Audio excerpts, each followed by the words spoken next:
Olá, olá, prezados alunos e alunas, sejam muito bem-vindos a mais um vídeo aqui no canal. Sou o professor Pedro Coelho e daremos continuidade à ideia embrionariamente pensada de comentar questões de provas recentes, no caso, a prova da magistratura do Tribunal de Justiça do Estado de Pernambuco, realizada no último final de semana pela Fundação Getúlio Vargas, uma prova, ao menos na área criminal, que eu enfaticamente sugiro que todos os nossos acompanhantes aqui que pretendem prestar para cargos geral aí da carreira jurídica, advocacia pública, mesmo advocacia pública, mas notadamente defensoria, magistratura, Ministério Público ou delegado de polícia, façam porque é uma prova de ótimo nível, uma prova distribuída por vários temas do conteúdo editalício e de um ótimo, excepcional nível, muito bacana, eu achei muito boa a prova, ao menos da parte criminal.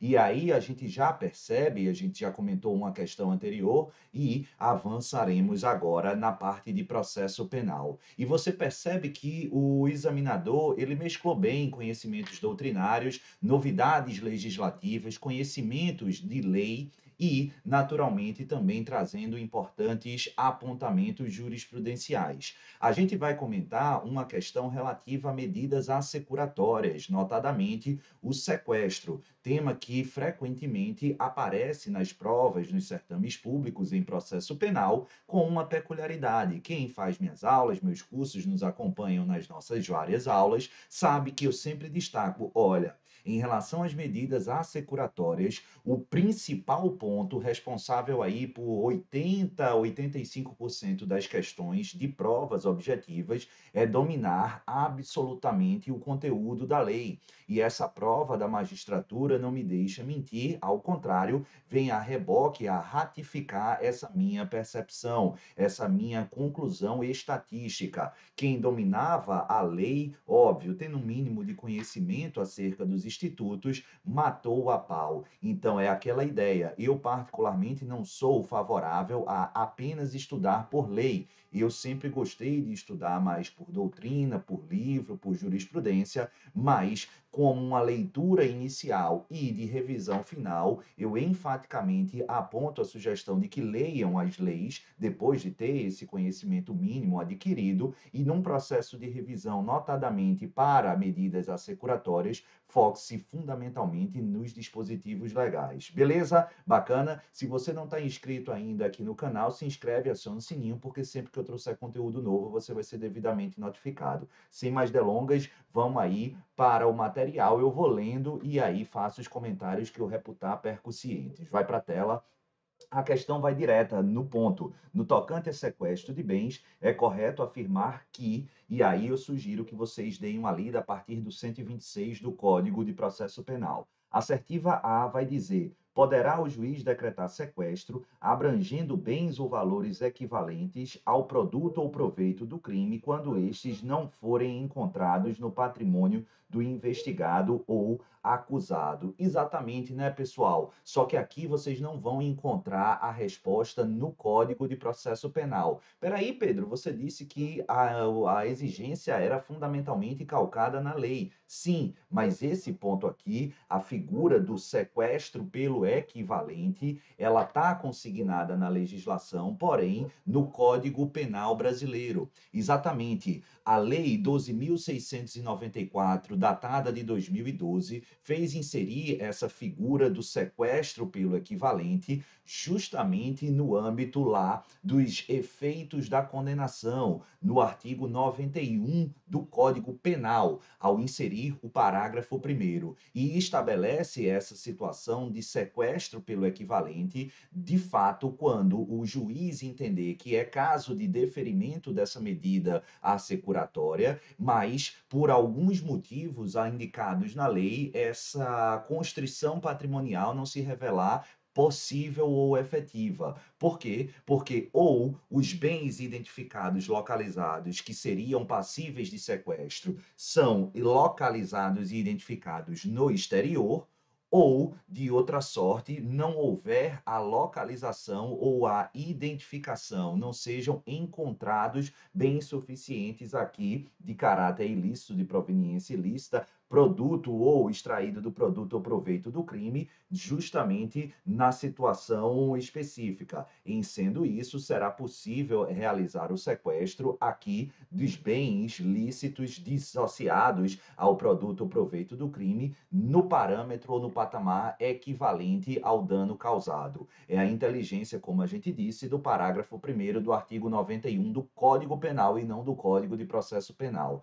Cuidado antes da gente ler para não confundir essa figura do sequestro pelo equivalente com a outra figura do chamado confisco ou sequestro alargado e estendido, que é também uma novidade ainda mais recente, para lá de polêmica, na minha ótica inconstitucional, mas não importa aqui o que é que eu acho, porque ela goza de presunção de constitucionalidade, que está encravada justamente no artigo 91A do Código Penal e que foi objeto também de questão aqui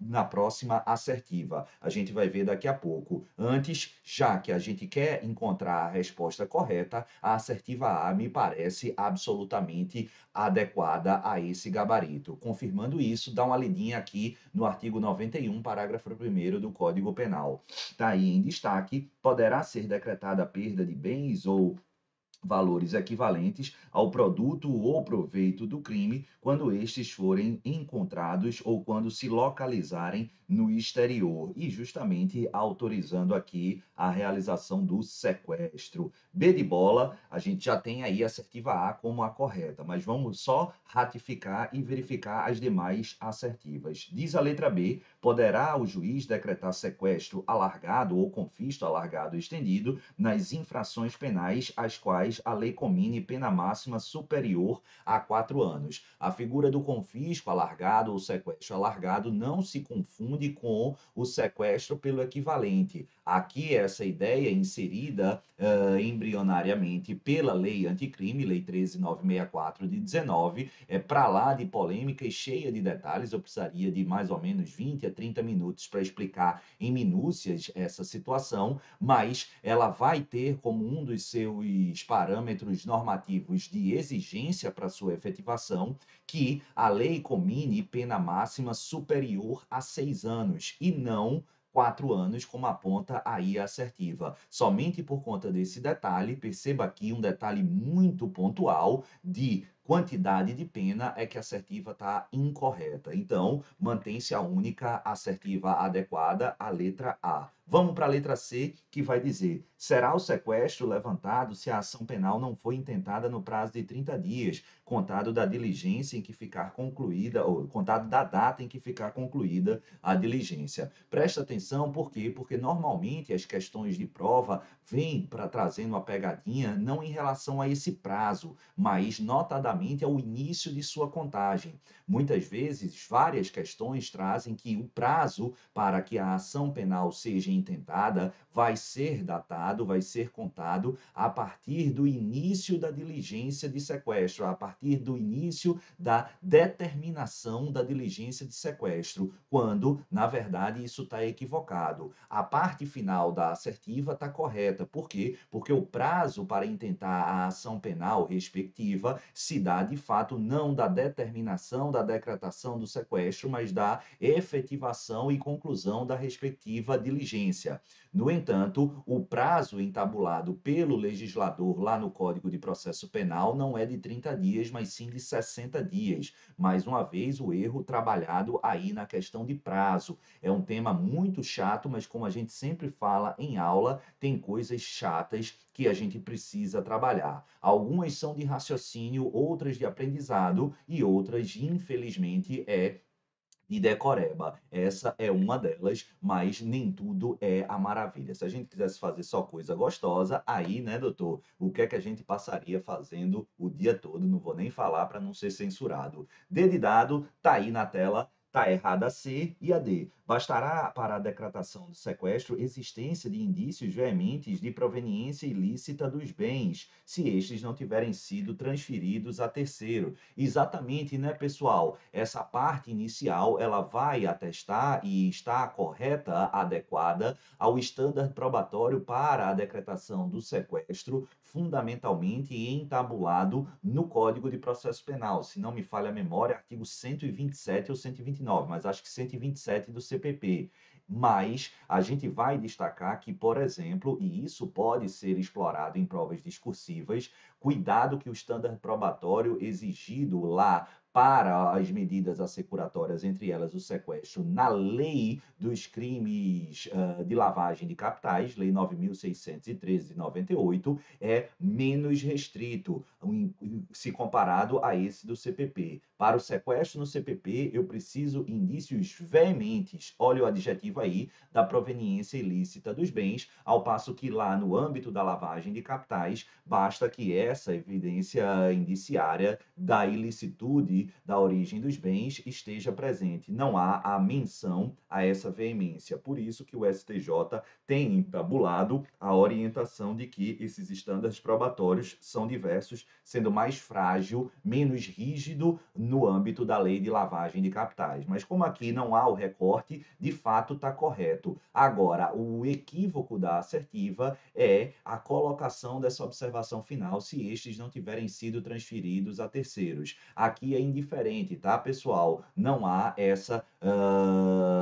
esse tratamento distintivo, não há essa distinção. Aqui basta a proveniência ilícita indiciária dos bens para efetivamente viabilizar o sequestro. Tá aí o erro. E por fim, mas não menos importante, a linha E, ou assertiva E, será o sequestro levantado se o acusado for absolvido, mesmo antes do trânsito em julgado da sentença absolutória. Erra quando o artigo 131, inciso 1º ou 2º, aponta expressamente a exigência do trânsito em julgado da sentença absolutória para fins de levantamento do sequestro. Ratifico aqui que é uma questão relativamente simples, mas mais importante nesse momento do que acertar ou errar é compreender para todas as questões, mas notadamente, presta atenção pelo amor de Deus no que eu estou falando, para provas objetivas na minha matéria, medidas assecuratórias, medidas cautelares de natureza real, você precisa dominar indo e voltando a essência da lei. Eu te garanto que estatisticamente, ao final do ano eu vou atualizar tudo isso, mas em provas de carreiras jurídicas,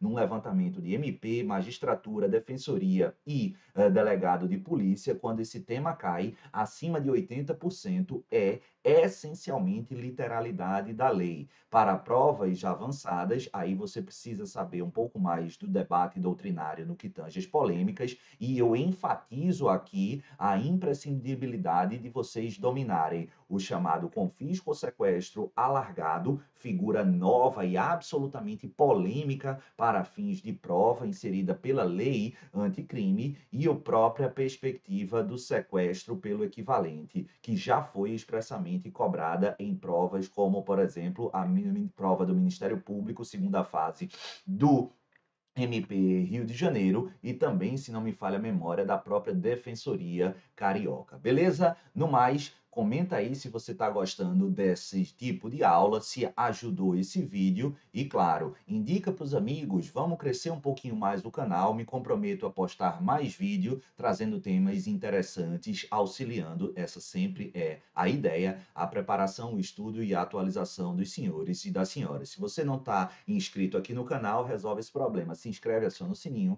porque sempre que eu trouxer conteúdo novo, aí, doutor e doutora, você vai ser devidamente notificado. Um beijo a todos e até a próxima. Tchau!